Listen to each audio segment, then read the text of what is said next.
What's up, everyone? Welcome back to another review, and this time we're taking a look at the New Mutants, a spin-off, and the 13th and final entry into the Fox X-Men film franchise. Okay, let's waste no time. Let's get right into it. Overall, the New Mutants is alright. After watching it again for a second time, I can honestly say that I do not hate this movie. I am not over the moon crazy about it, but it's not offensively bad either. The New Mutants does have some decent things in it, but overall, this movie's problem is that of Fantastic, is that it has a good idea, it just doesn't have good execution. That is the problem with New Mutants. The execution, the concept of what Josh Boone wanted to do with the New Mutants and his proposed trilogy was to make it an equivalent to a horror film. And something like that in X-Men lore could absolutely work. Like, what's more horrific than a young kid, discovering they have these powers that they don't understand and they don't know where they come from or why they have it? That can make for great horror stories. And so I absolutely loved Josh Boone's concept for what he wanted to do with New Mutants. And when you watch the film, I will not lie, you do get those glimmers and those moments of what he's trying to do. This movie is a case of just studio interference, and this movie also the Disney merger that took place at the time that this thing was in production and in this and post production did not do this film any favors whatsoever. So, the New Mutants is just a victim of just terrible poor timing, and it's not to the fault of the creators, to the director, nor to the cast, because with the film that we got, it's decent. Like, it's really decent. It's a middling movie at best, but it's not horrible and it's not offensively bad. But when you look at it in the grand picture, yeah, this is kind of a whimper for the original shared universe of superhero movies being the X-Men universe. So without further ado, let's just briefly go over the New Mutants.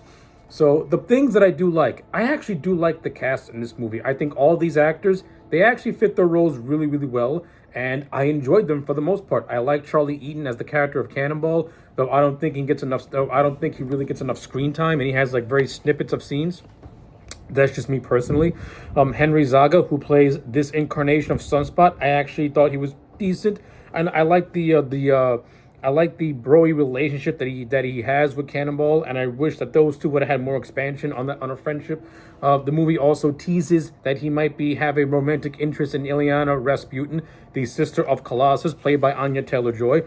I actually like Taylor-Joy as the character of Ileana. I like how she gives her this bitchy attitude, but I also like that it's more done as a defense mechanism since she's a victim of abuse, and it's both physical and you can buy her bitchy attitude towards everyone.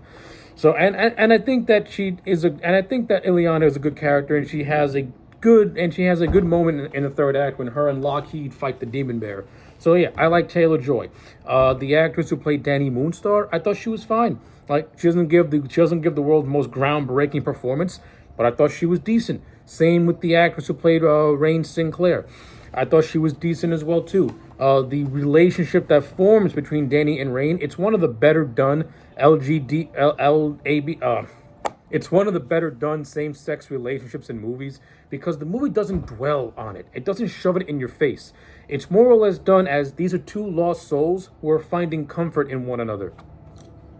That made me care about them in the long run. Like, God forbid you can do a same-sex relationship where I care about it, where it's not about, hey, look at us, we're pandering. It's more along the lines of, these are just two kids who are who don't understand what's wrong with them, and they're isolated from everything. They're finding comfort in one another because they went through similar experiences. Rain was ousted from her village and branded a witch because of her mutant powers. Danny Moonstar indirectly caused the devastation of her own village and the death of her father because she couldn't control her mutant powers. So they find a comfort in one another. I like that stuff. I think, honestly, truthfully, I think Danny and Rain have some of the better scenes in this movie because they feels genuine. It don't feel forced. It feels natural to me. I mean, it's not perfect by any stretch of the imagination, but it's not offensively bad either. I can't remember who played her for some reason. Elisa Braga, who played Dr. Reyes. She's the villain of the piece, and she's the doctor that is kind of treating these New Mutants. under the guise of them being trained to be part of the X-Men, but in actuality, she's working with the XX Corporation to train them to be killers. The New Mutants, once again, furthers the narrative of Mr. Sinister and the XX Corporation. Of course, this in the law, and when you look at it in the grand scheme of things, it's all for naught. And we never got a chance to see Mr. Sinister. Even though rumors had it that Mr. Sinister was to appear in the end credit scene of this movie. Of course, being what happened with the merger, that never came to pass, which makes all the Sinister Easter eggs from Apocalypse to now completely and just utterly wasted potential that we're never going to get, and I hate it. I mean, I don't hate it. I mean, hate it in the sense that we never got the chance to see Mr. Sinister, who was an underappreciated X-Men villain. Some of the production values in this movie is actually not that bad. The cinematography is done by Peter Deming, and keeping with the horror film vibe, Peter Deming has done a lot of work with Wes Craven, having done the Scream movies. So that's a good feather in the cap for Josh Boone. Some of the cinematography in this movie, it ain't bad. And a lot of it is just nothing really to die for, nothing really all that memorable. Josh Boone, there are some moments where he does try to create genuine scares, but they just don't come across as scary, to me at least. There were also some that could be kind of creepy, like the smiling men who were the abusers of Ileana. They're kind of creepy. Sunspot having to live with the fact that he accidentally burned and killed his girlfriend, and he has visions of her. That's a little bit creepy as well. The movie does try to do some creep value, but it doesn't do it in a way where it's like going to get under your skin or be skin crawling. Then again, that has a lot to do with Josh Boone not really fully fleshing out the whole superhero horror movie concept that he did have, but again, it wasn't fully fleshed out, to me at least, because you could have done a whole lot more with these mutant powers, because all these kids have mutant powers that you can do, and that can be scary. Like Cannonball can move from 0 to 100 in many seconds. That can be used for horror.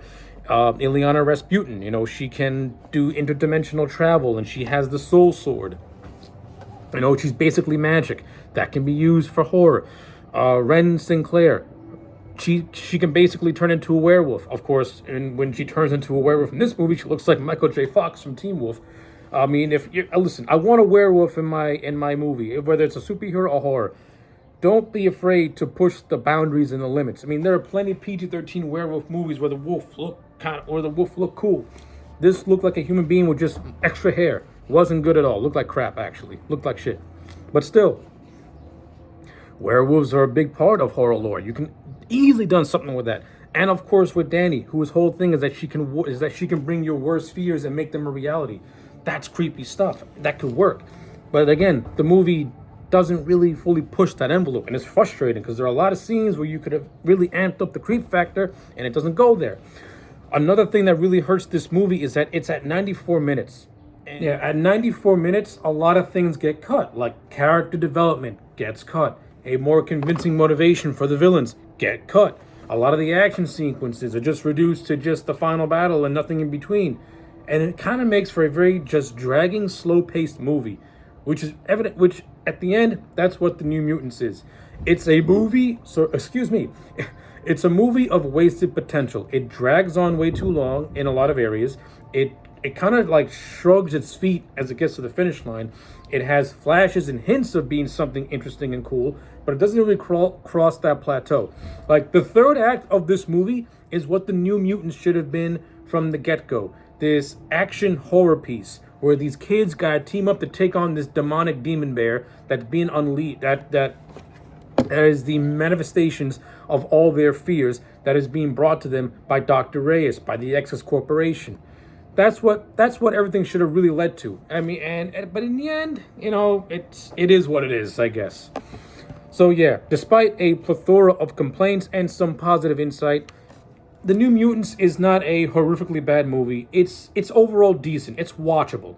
It's not as bad as people want to make it out to be, but it's really not all that. But it doesn't really deserve all the hate that it's got. It's just a mediocre, middle-of-the-road movie. And I'll also stand by the fact that this is the low note for the Fox X-Men franchise to go off on after a 20-year run. And with all that being said, New Mutants to me gets a solid 5 out of 10. Those are my thoughts. Let me know yours in the comment sections down below. Like the video and subscribe, and I'll check you back next time for more. So I just want to make an extra addendum to my New Mutants review where I go over my pitch for what that film should have been if the Fox buyout never happened. Or if the Fox buyout did happen with Disney, New Mutants should have served more as an epilogue to Logan. What I mean by that is that it should have followed the events post that movie, focusing on Laura and the group of mutants that were artificially created. That were artificially created. These Laura and her friends. Those are the new mutants. Those are the next generation of mutants. And I think that it would have been a much more interesting story to follow this group of characters that were already established, and further flesh out their personalities. Not only that, you have Laura be the sole focus of that film, have her deal with the aftermath of losing both Professor X and losing both her father, and her having to come to terms and the grips with that. And as the film progresses, we see her take the best aspects of both Professor X and Logan and become a more fully formed character, yet still standing on her own 2 feet. But now she has the intelligence of Professor X, and when she has to, the combat style of Logan, making her, like I said, a much more fully formed and more interesting character.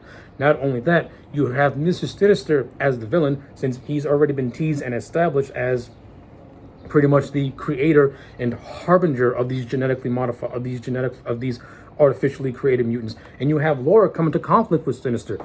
Like, she's basically going to come into conflict with the person who was the harbinger of her creation and overall torment. You know, Mr. Sinister and Laura, their relationship could have been that of Dr. Frankenstein and his monster, and also would have served as a beautiful parallel to Sebastian Shaw, Magneto from First Class. I think that is a missed opportunity, and if Josh Boone would have took a cue like that and made that his New Mutants movie, then I think New Mutants could have been remembered as being something much, much better than what it eventually is, which is just a very middle-of-the-road, uninspired, and just forgettable movie. And that's a shame, because New Mutants could have had a lot of potential. And I think that potential came in the form of being an epilogue to Logan, focusing on Laura and her friends as the New Mutants, as the real New Mutants.